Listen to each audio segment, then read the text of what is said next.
Hello my dear student, Guruji academy में आपका स्वागत है। आज हम पढ़ने जा रहे हैं इंग्लिश ग्रामर सेंटेंस। प्यारे बच्चों, सेंटेंस क्या होता है? What is sentence? Meaningful order of word is called sentence. Meaningful order of word is called sentence. अर्थात शब्दों का सार्थक समूह ही वाक्य या सेंटेंस कहलाता है। For example, TAKE, RM, T, ये क्या है प्यारे बच्चों? ये वर्ड हैं, बट ये इनसे कोई सेंटेंस नहीं बन रहा है। लेकिन उसके नीचे हम देखें, राम टेक टी, तो राम टेक टी मतलब राम चाय पीता है, एक प्रॉपर सेंटेंस बना। इसका मीनिंग निकला राम चाय पीता है।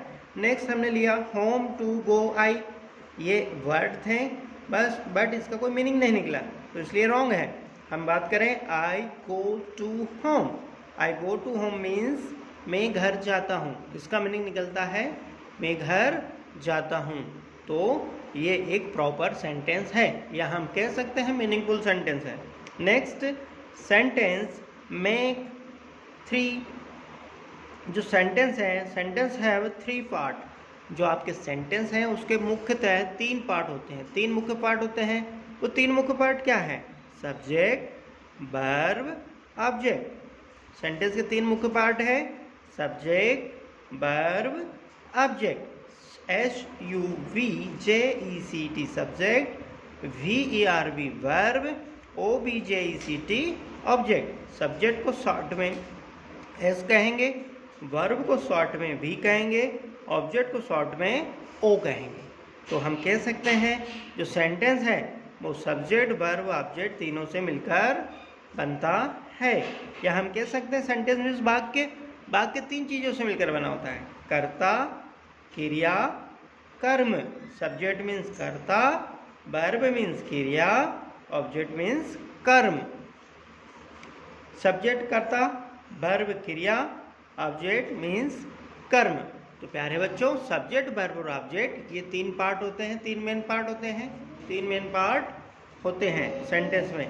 नेक्स्ट हम बात करते हैं सब्जेक्ट की। सब्जेक्ट क्या होता है? तो हम फर्स्ट पार्ट, जो सेंटेंस का जो फर्स्ट पार्ट है सब्जेक्ट, उसके बारे में पढ़ते हैं। सब्जेक्ट मीन्स कर्ता, सब्जेक्ट मीन्स कर्ता। ए पर्सन और thing that do something is called subject. A person or thing, a person or thing that do something is called subject. अर्थात जो व्यक्ति या वस्तु कोई काम करता है उसे सब्जेक्ट कहते हैं। हम कह सकते हैं a person or thing that do any work is called subject. कोई व्यक्ति या वस्तु कोई काम करता है, अ पर्सन और थिंग, अ पर्सन और थिंग, एक कोई व्यक्ति या कोई वस्तु किसी काम को करता है तो उसे हम सब्जेक्ट कहेंगे। क्या कहेंगे? सब्जेक्ट कहेंगे। जो व्यक्ति या वस्तु किसी काम को करता है उसे हम कर्ता कहते हैं। बी यूज नाउन, प्रोनाउन और नेम एज अ सब्जेक्ट। हम सब्जेक्ट के लिए नाउन, प्रोनाउन और नेम का यूज करते हैं। नाउन, प्रोनाउन और नेम का यूज करते हैं। वी यूज नाउन, प्रोनाउन और name as a subject. Noun, pronoun का हम एज अ सब्जेक्ट यूज करते हैं। हम कर्ता के लिए संज्ञा, सर्वनाम और नाम का प्रयोग करते हैं। नाउन मीन्स संज्ञा, प्रोनाउन मीन्स सर्वनाम और name means name. First noun, for example noun क्या होगा? जैसे Ram, Sita, Asia, Delhi, Harda, pen, pencil, book, TV, ये सब क्या है?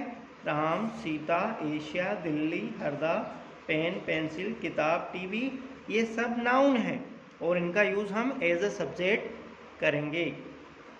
Generally we use personal pronoun as a subject. सामान्यतः व्यक्तिवाचक सर्वनाम का प्रयोग हम कर्ता के लिए करते हैं। अरे बच्चों, जब भी हम इंग्लिश सेंटेंस बनाते हैं तो हम इंग्लिश सेंटेंस के लिए पर्सनल प्रोनाउन, व्यक्तिवाचक सर्वनाम का प्रयोग बहुतायत में करते हैं। उदाहरण के लिए I, we, you, they, he, she, it, singular number and plural number. इनका यूज हम कर्ता के लिए करते हैं। आई मीन्स मैं, वी हम, यू आप, दे वे, ही वह पुरुष के लिए, सी वह महिला के लिए, इट वह वस्तु के लिए। सिंगुलर नंबर मीन्स एक वचन, प्लूरल नंबर मीन्स बहुवचन। नेक्स्ट, फॉर एग्जाम्पल, प्यारे बच्चों हम देखते हैं सब्जेक्ट का एग्जाम्पल कि सब्जेक्ट किस प्रकार से बनेंगे।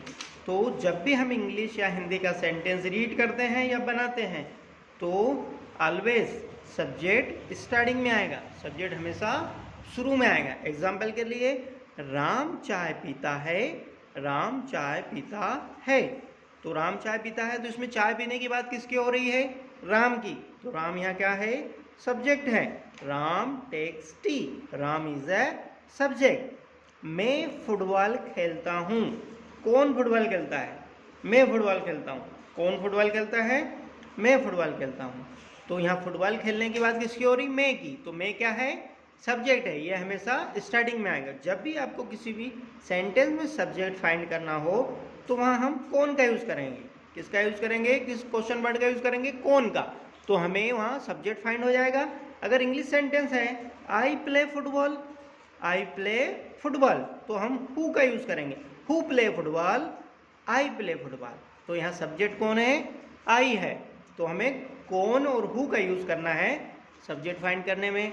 और बेसिकली किसी भी सेंटेंस में सब्जेक्ट ऑलवेज स्टार्टिंग में ही आएगा, सेंटेंस के शुरू में ही आएगा। चाहे हिंदी सेंटेंस हो चाहे इंग्लिश सेंटेंस हो, सब्जेक्ट हमेशा सेंटेंस के शुरू में आएगा, वाक्य के शुरू में आएगा। वह घर जा रहा है, वह घर जा रहा है। कौन घर जा रहा है? वह घर जा रहा है। तो वह क्या हो गया इसमें? सब्जेक्ट। घर जाने की बात किसकी हो रही है? वह की। He is going to home. तो यहाँ कौन घर जा रहा है? He is going to home.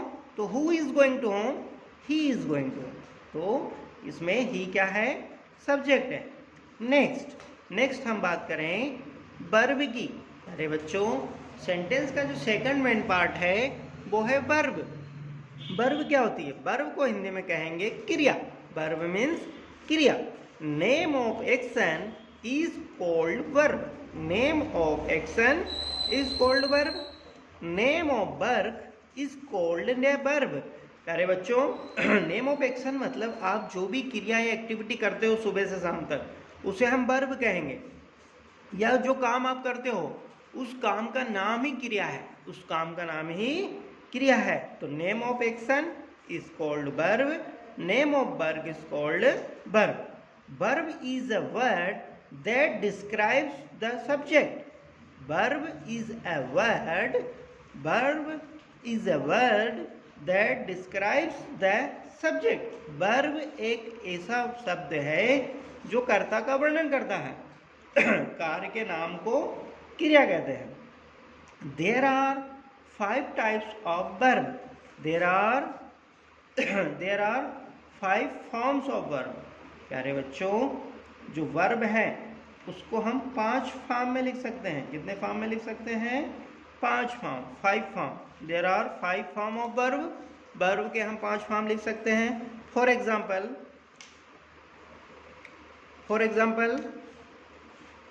Go. Go means होता है, वर्ब है हमारे पास गो। गो का मतलब होता है, मीनिंग होता है जाना। गो मीन्स जाना। गो मीन्स जाना। इसका फर्स्ट फॉर्म होगा गो, वेंट, गोन, गोइंग, गोस। तो कोई भी वर्ब है उसके हम 5 रूप लिख सकते हैं।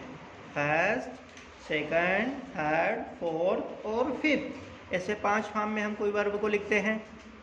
जो आपका फोर्थ फॉर्म है उसमें हम ING लगाते हैं, और जो फिफ्थ फॉर्म है उसमें S या ES लगाते हैं। फोर्थ फॉर्म में हम लगाएंगे ING और फिफ्थ फॉर्म में हम लगा देंगे S या ES। ठीक है।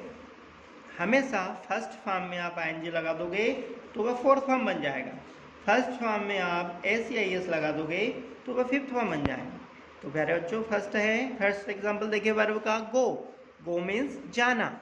गो, went, gone, going, goes. Go first form, second went, third gone, fourth going, fifth goes. Next हम देखिए कम। कम मीन्स आना, कम मीन्स आना। तो आना है तो हम देखें फर्स्ट फॉर्म, कम का first form come, second came, third come, fourth coming, fifth comes. Come, came, come, coming, comes. Next write, next write, write means लिखना, राइट मीन्स लिखना। तो इसका फर्स्ट फॉर्म होगा राइट, सेकंड होगा wrote, third होगा written, fourth writing, fifth writes. Write, wrote, written, writing, writes, write, wrote, written, writing, writes. इस प्रकार से हम वर्ब को 5 फॉर्म में लिखते हैं। अब हम देख लेते हैं एग्जाम्पल ऑफ सेंटेंस, वर्ब के एग्जाम्पल ऑफ सेंटेंस देख लेते हैं। Example of sentence, example of sentence, example means होता है उदाहरण। तो हम बात करें, राम चाय पीता है, राम चाय पीता है, कौन चाय पीता है यहाँ पे? राम। राम क्या है यहाँ पे? सब्जेक्ट है। राम क्या है यहाँ पे? सब्जेक्ट है, क्योंकि चाय पीने की बात किसकी हो रही है? राम की। लेकिन राम क्या करता है? राम पीता है, राम पीता है। राम क्या पीता है? चाय पीता है। तो राम के द्वारा काम क्या हो रहा है? पीने का। तो पीना क्या हो गई यहाँ पे? वर्ब। पीता है क्या हो गई यहाँ पे? वर्ब हो गई। Next, Ram takes tea, Ram takes tea, Ram takes tea. तो यहाँ पे राम जो who takes tea, Ram takes tea, तो राम सब्जेक्ट हो गया और राम क्या एक्शन कर रहा है? राम टेक्स कर रहा है। तो टेक्स क्या हो गई आपकी? वर्ब हो गई। नेक्स्ट सेंटेंस में लेते हैं, मैं गृह कार्य कर रहा हूँ, मैं गृह कार्य कर रहा हूँ। तो कौन गृह कार्य कर रहा है? मैं सब्जेक्ट हो गया और मैं क्या कर रहा हूँ? गृह कार्य, होमवर्क कर रहा हूँ। तो कर रहा हूँ क्या हो गया यहाँ पे? वर्ब हो गई। कर रहा हूँ यहाँ पे वर्ब हो गई। Next, I am doing homework, I am doing homework. तो यहाँ पे डूइंग क्या हो गई प्यारे बच्चों? वर्ब हो गई। डूइंग क्या हो गई यहाँ पे? वर्ब। नेक्स्ट, हिंदी हम देखें इसके हिंदी डेफिनेशन, कर्ता के द्वारा जो काम किया जाता है उसे क्रिया कहते हैं। कर्ता के द्वारा जो काम किया जाता है उसे क्रिया कहते हैं। क्रिया उस शब्द को कहते हैं जिससे किसी कार्य के होने या करने का बोध हो। क्रिया उस शब्द को कहते हैं जिससे किसी कार्य के करने या होने का बोध हो। कार्य के नाम को क्रिया कहते हैं। देखो, कोई काम हो रहा है या नहीं हो रहा है, ये हमें पता चलता है क्रिया शब्द से। क्रिया का शब्द ही हमें बताता है कि किसी काम का होना या न होना। नेक्स्ट, हम थर्ड पार्ट की बात करें प्यारे बच्चों। सेंटेंस में 3 मुख्य पार्ट होते हैं, सब्जेक्ट, वर्ब और ऑब्जेक्ट। अब सब्जेक्ट और वर्ब के बारे में हम पढ़ चुके हैं, अब हम पढ़ेंगे ऑब्जेक्ट के बारे में।